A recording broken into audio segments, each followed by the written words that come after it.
ಕಾರಾಗೃಹದ ನಿವೃತ್ತ ಅಧಿಕಾರಿ ವಿ.ಎಸ್. ರಾಜಾ ಸರ್ ಕೂಡ ಇದ್ದಾರೆ ನಮ್ಮ ಜೊತೆಯಲ್ಲಿ. ಸರ್ ನಮಸ್ಕಾರ, ನನ್ನ ಧ್ವನಿ ತಲುಪ್ತಾ ಇದೆ ಅಂತ ಭಾವಿಸ್ತೀನಿ. ಸರ್, ಪದೇ ಪದೇ ಈ ಜೈಲೊಳಗಡೆ ರಾಜಾತಿಥ್ಯ ಅನ್ನೋ ವಿಚಾರ ಬಂದಾಗ್ಲಿಲ್ಲ. ಹಿಂದೆ ರೇಣುಕಾಸ್ವಾಮಿ ಕೊಲೆ ಪ್ರಕರಣದ ಆರೋಪಿ ದರ್ಶನ್ ಅವ್ರ ವಿಚಾರದಲ್ಲೂ ಕೂಡ ನಾವು ಚರ್ಚೆ ಮಾಡಿದ್ವಿ.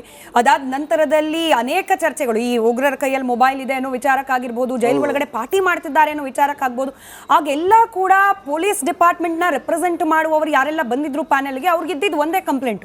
ನೋಡಿ, ನಾವು ಕಷ್ಟಪಟ್ಟು ಒಂದು ಕೇಸನ್ನ ಬಿಲ್ಡ್ ಮಾಡ್ತೀವಿ, ಸಾಕ್ಷ್ಯಾಧಾರಗಳನ್ನ ಕಲೆ ಹಾಕ್ತೀವಿ, ವಕೀಲರು ವಾದ ಮಂಡನೆ ಮಾಡ್ತಾರೆ, ಕನ್ವಿಕ್ಷನ್ ಅಂತ ತೆಗೆದುಕೊಂಡು ಹೋಗೋದ್ರಲ್ಲಿ ನಾವು ಎಷ್ಟು ಶ್ರಮ ಪಟ್ಟಿರ್ತೀವಿ ಅನ್ನೋದು ನಮಗೆ ಮಾತ್ರ ಗೊತ್ತು. ಹಿಂಗೆ ಶಿಕ್ಷೆ ಕೊಡಿಸಿ ಜೈಲಿಗೆ ಒಳಗೆ ಹಾಕದ್ದೇ ತಡ ಜೈಲಿನ ಅಧಿಕಾರಿಗಳು ನಾವು ಪಟ್ಟ ಅಷ್ಟೂ ಶ್ರಮವನ್ನ ನೀರ್ನಲ್ಲಿ ಹೋಮ ಮಾಡ್ತಾರೆ ಅಂತ ಹೇಳಿ. ಸರ್, ಅಲ್ಲಿಗೆ ಈಗ ನಟರಾಜ್ ಗೌಡರು ಕೂಡ ಹೇಳ್ತಾ ಇದ್ರು, ಕಾರಾಗೃಹದಲ್ಲಿ ಇರ್ತಕ್ಕಂಥ ಅಧಿಕಾರಿಗಳು ಕರಪ್ಟ್ ಇದ್ದಾರೆ, ಅವ್ರು ಎಲ್ಲಿವರೆಗೂ ಅವ್ರು ಸರಿ ಹೋಗೋದಿಲ್ವೋ, ಸರ್ಕಾರ ಎಷ್ಟೇ ರಿಫಾರ್ಮ್ಸ್ ತಂದ್ರು, ಪೊಲೀಸರು ಎಷ್ಟೇ ಶ್ರಮ ಪಟ್ಟರು, ವಕೀಲರು ಎಷ್ಟೇ ವಾದ ಮಾಡಿದ್ರು ಏನ್ ಪ್ರಯೋಜನ ಇಲ್ಲ ಅಂತ ಹೇಳಿ.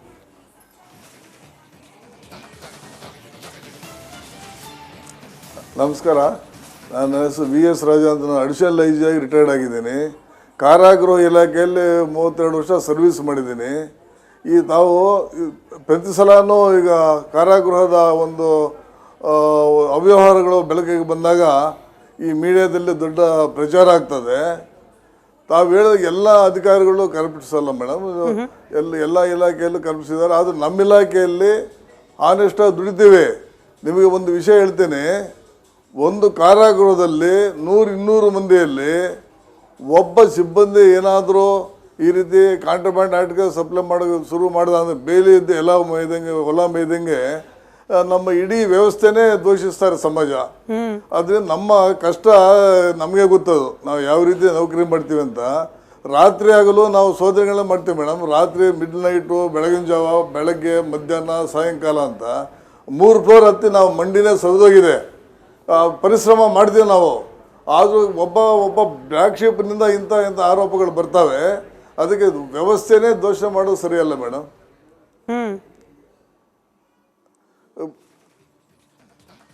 ಅಲ್ಲ ಸರ್, ನಮ್ಮ ಉದ್ದೇಶ ಎಲ್ಲ ಅಧಿಕಾರಿಗಳನ್ನ ದೂಷಣೆ ಮಾಡೋದು ಅನ್ನೋದಲ್ಲ, ಖಡಾಖಂಡಿತವಾಗಲ್ಲ. ಬಟ್ ಸಿಂಪಲ್ ಪ್ರಶ್ನೆ ಸರ್, ತುಂಬಾ ಲಾಜಿಕ್ ಆಗಿ ಯೋಚನೆ ಮಾಡದೆ ಹೋದ್ರು ಕೂಡ, ಈ ಜೈಲಿನ ಒಳಗಡೆ ಮೊಬೈಲ್ ಹೋಗುತ್ತೆ, ಜೈಲ್ ಒಳಗಡೆ ಎಣ್ಣೆ ಪಾರ್ಟಿ ಮಾಡ್ಲಿಕ್ಕೆ ಅವಕಾಶ ಇರುತ್ತೆ ಸರ್, ಪೆನ್ ಡ್ರೈವ್ ಹೋಗುತ್ತೆ ಜೈಲ್ ಒಳಗಡೆ. ಹೆಂಗಪ್ಪ ಅಲ್ಲಿ ಅಷ್ಟು ಮಂದಿ ಸಿಬ್ಬಂದಿಗಳು ಕಣ್ಣಿಗೆ ಎಣ್ಣೆ ಬಿಟ್ಕೊಂಡು ಕೆಲಸ ಮಾಡ್ತಿದ್ದಾರೆ ಅನ್ನೋದೇ ನಿಜವಾದ್ರೆ, ಇರೋರಲ್ಲಿ ಯಾರೋ ಒಬ್ಬರೋ ಇಬ್ಬರು ಅಪ್ರಾಮಾಣಿಕರು, ಇನ್ನು ಉಳಿದವರೆಲ್ಲ ಪ್ರಾಮಾಣಿಕರು ಅಂತಂದ್ರೆ ಇಷ್ಟೆಲ್ಲ ವ್ಯವಸ್ಥೆಗಳೇ ಸರ್. ನಮಗೊಂದು ಲೆಕ್ಕ ಸಿಕ್ಕಿದೆ ಸರ್, ಕಳೆದ 2-3 ವರ್ಷಗಳ ಅವಧಿಯಲ್ಲೇನೆ 300 ಫೋನ್ ಸೀಸ್ ಮಾಡಿರೋದಂತೆ. ನಾನು ಮಾತನಾಡ್ತಿರೋದು ಕೇವಲ ಪರಪನಾಗ್ರಹಾರ ಕಾರಾಗೃಹ. ಅಂದ್ರೆ 300 ಫೋನ್ ಒಳಗೆ ಹೋಗುತ್ತೆ ಅಂತಂದ್ರೆ ಮಾನಿಟರಿಂಗ್ ಸಿಸ್ಟಮ್ ಅಲ್ಲಿ ಯಾರು ಕರಪ್ಟ್ ಅಲ್ಲ ಹೆಂಗ್ ಜಡ್ಜ್ ಮಾಡೋದು ಒಬ್ಬ ಸಾಮಾನ್ಯ ನಾಗರಿಕರಾಗಿ? ನಾವು ಹೇಳ್ತಾ ಇದ್ದೀರ, ಮೊದಲನೇದಾಗಿ ಭದ್ರತೆ ವ್ಯವಸ್ಥೆ ವೈಫಲ್ಯ ಅಂತ ಒಪ್ಕೊಳ್ತೀನಿ. ಮೇನ್ ಮುಖ್ಯ ದ್ವಾರದಲ್ಲಿ ಎಂಟ್ರೆನ್ಸ್ ಗೇಟ್ ಇದೆಯಲ್ಲ, ಆ ಗೇಟ್ನಲ್ಲಿ 24 ಗಂಟೆ ನಾವು ವಾಚ್ ಆ್ಯಂಡ್ ವಾರ್ಡ್ ಇರುತ್ತೆ, CC ಕ್ಯಾಮ್ರಾಗಳಿರುತ್ತೆ. ಅಲ್ಲಿ ಅಲ್ಲಿ ಸಿಬ್ಬಂದಿ ಯಾರು ಇರ್ತಾರೆ ಅವರೇ ಅವತ್ತಕ್ಕೆ ಜವಾಬ್ದಾರರು. ಮೇಲಾಗಿ ಒಳಗಡೆ ಸರ್ಚಸ್ ಮಾಡುವಾಗ ನಮ್ಮ ಅಧಿಕಾರಿಗಳಾಗಲಿ, ಈಗ ಸೂಪರಿಂಟೆಂಡೆಂಟ್ ಹಿಡಿದು ಪ್ರತಿಯೊಬ್ಬ ಅಧಿಕಾರಿ ಸಿಬ್ಬಂದಿನೂ ಶೋಧನೆ ಮಾಡಬೇಕಾಗುತ್ತೆ. ಹಲವಾರು ಸಂದರ್ಭಗಳು ಶೋಧನೆ ಮಾಡಬೇಕಾಗ್ತದೆ. ಸೆಲ್ನಲ್ಲಿ ಈ ರೀತಿ ಒಂದು ಮೊಬೈಲ್ ಸಿಕ್ಕಿರೋದು, ಪೆನ್ ಡ್ರೈವ್ ಸಿಕ್ಕಿರೋದು, ಇದು ಲ್ಯಾಪ್ಸಸ್, ಅದು ಆಡಳಿತದ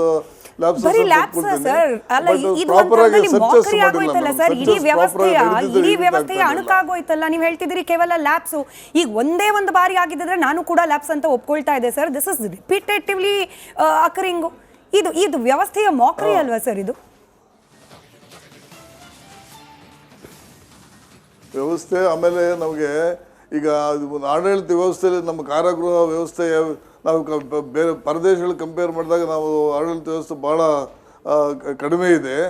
ಮೇಲಾಗಿ segregation, separation, watch and ward most important.